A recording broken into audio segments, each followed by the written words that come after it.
To masu sauraro ga labaran duniyar daga nan tashar Al-Bahrain. Sakatare janar na Majalisar Ɗinkin Duniya Antonio Guterres ya ce ya damu tun bayan da musayar hare-hare tsakanin ƙungiyar Hezbollah da Isra'ila mafi girma a baya-bayan nan. A ranar Lahadin nan ne dai Isra'ila ta ce ta kai hare-haren kan da garki a kudancin Lebanon domin daƙile ƙarin hare-hare daga 'yan ƙungiyar Hezbollah wanda ke kai hare-haren rokoki da jirage marasa matuƙa a Isra'ila. Mr. Guterres ya yi gargaɗin cewa ayyukan ɓangarorin biyu na jefa fararen hula cikin haɗari, sannan kuma yana ƙara rura wutar rikici a yankin gabas ta tsakiya. Amurka ta ce tana ƙoƙarin ganin ba a samu ɓarakar yaƙi ba a tsakanin ɓangarorin biyu, duk da dai dukkaninsu sun sha faɗin cewa ba sa nufin yin yaƙi. To sai dai a kullum ana ci gaba da samun musayar hare-hare a kan iyakar Lebanon da Isra'ila. Tun bayan fara yakin a Gaza da Isra'ila sakamakon harin da Hamas ta kai wa Isra'ila a ranar 7 ga watan Oktoba. Kwamitocin yakin neman zaben Donald Trump da Kamala Harris na ja-in-ja kan barin lasafikar masu fafatawa a muhawara a buɗe a lokacin muhawarar farko da aka tsara a tsakanin 'yan takarar guda biyu.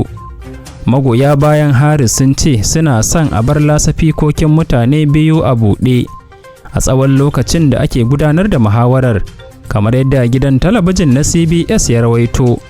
Shi ma ofishin kamfen na Donald Trump yana son muhawarar da ABC ta shirya a ranar 10 ga watan Satumba ta zama kamar yadda mai gidansu ya yi da Biden a baya. Ƙiƙiƙaƙa ɗin dai na zuwa ne bayan da Mr. Trump ya nuna alamar tambaya dangane da amincin kafar da ta shirya muhawarar, inda ya nuna cewa zai iya fasa shiga muhawarar.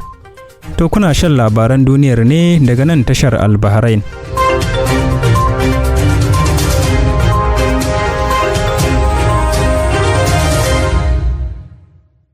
Ƙasar Mali ta ayyana makokin ƙasa saboda yadda ambaliyar da mamakon ruwan sama ke yi a ƙasar, wadda ta yi ajalin aƙalla mutum 30 sannan guda 100 suka raunata a faɗin ƙasar, kamar yadda kafofin watsa labarai suka tabbatar a wani babban zaman majalisar zartarwar ƙasar da aka yi a ranar 23 ga watan Agusta. An amince da wasu matakan gaggawa wanda ministan tsaro da kare fararen hula na ƙasar, Brigadier Janar Daud Ali Muhammad ya gabatar.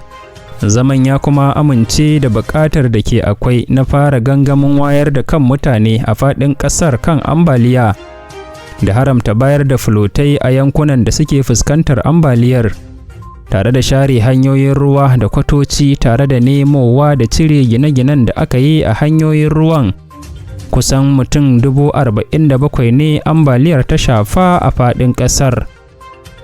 Kwamitin yanki na Hukumar Lafiya ta Duniya ta Afirka ta fara wani taro na kwana 5 a ƙasar Congo a yau, inda zai mayar da hankali kan yadda nahiyar za ta fuskanci yaƙi da cutar ƙyandar biri.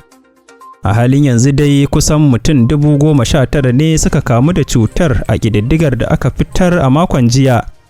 Taron dai yana samun halartar babban daraktan Hukumar Lafiya ta Duniya da daraktan Hukumar na Afirka da ministocin lafiya daga ƙasashen Afirka 47.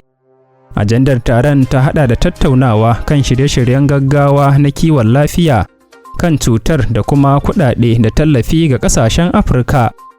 Wannan dai na zuwa ne kwana ɗaya bayan da Hukumar Lafiya ta Duniya da Hukumar Kula da Cututtuka Masu Yaɗuwa ta Afirka suka yi kira ga neman ƙarin kuɗaɗe domin gudanarwa da ƙarin haɗin kai wajen gudanar da aiki tare. To ƙarshen taƙaitattun labaran duniyar kenan daga nan tashar Al-Bahrain.